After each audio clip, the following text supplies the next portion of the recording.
Sales team members మీతో ఎక్కువ కాలం ఉండకపోవటానికి, లేదంటే మీరు అనుకున్న పెర్ఫార్మెన్స్ ఇవ్వలేకపోవటం కోసం మెయిన్ కారణాలు ఏమై ఉండొచ్చు? కరెక్ట్‌గా గమనిస్తే వాళ్ళు సేల్స్‌లో మీ దగ్గరకు వచ్చి పని చేయక ముందు నుంచి మీరు ఎంత క్లారిటీ తోటి ఆ రోల్ విషయంలో ఉన్నారు.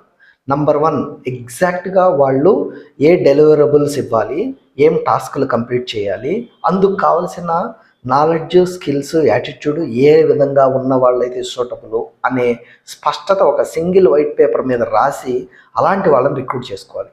నంబర్ 2, ఎవరైనా ఖాళీగా ఉన్న వాళ్ళకి మేము ట్రైనింగ్ ఇస్తాము, వాళ్ళని తీసుకెళ్ళిపోయి సేల్స్‌లో పెట్టేస్తాము అని కాకుండా, మీకు ఎలాంటి బ్యాక్‌గ్రౌండ్ ఉన్నోళ్ళు సూటబుల్ అనేది ముందుగానే క్లారిటీతో ఉంటుంది. నంబర్ 3, వచ్చిన వాళ్ళకి ట్రైనింగ్ ఒక్కసారి ఇవ్వటం కాకుండా ఎవ్రీ మంత్ ట్రైనింగ్‌లో ఉండేలాగా చూడండి. ఈ 3 చేస్తే సక్సెస్ మీదే. దీంతో